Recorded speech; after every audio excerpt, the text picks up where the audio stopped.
täällä. Ja olen Kanelitytön pikkusisko. Tämä on ihanaa.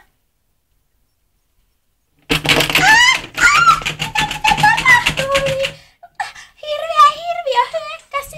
Apua, minä liehistyn kasaan.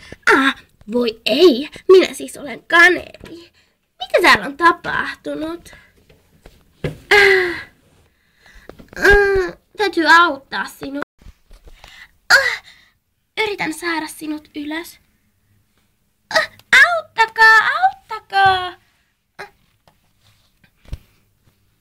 Kuka sinä olet? Erik. Ai Erik. Voisitko auttaa meitä? Selvä. Kiitos. Tarvitsisimme suojaa hiukan. Saisitko peiton? Selvä! Olennako? Okei. Mennään nukkumaan. Tule, pikkusisko.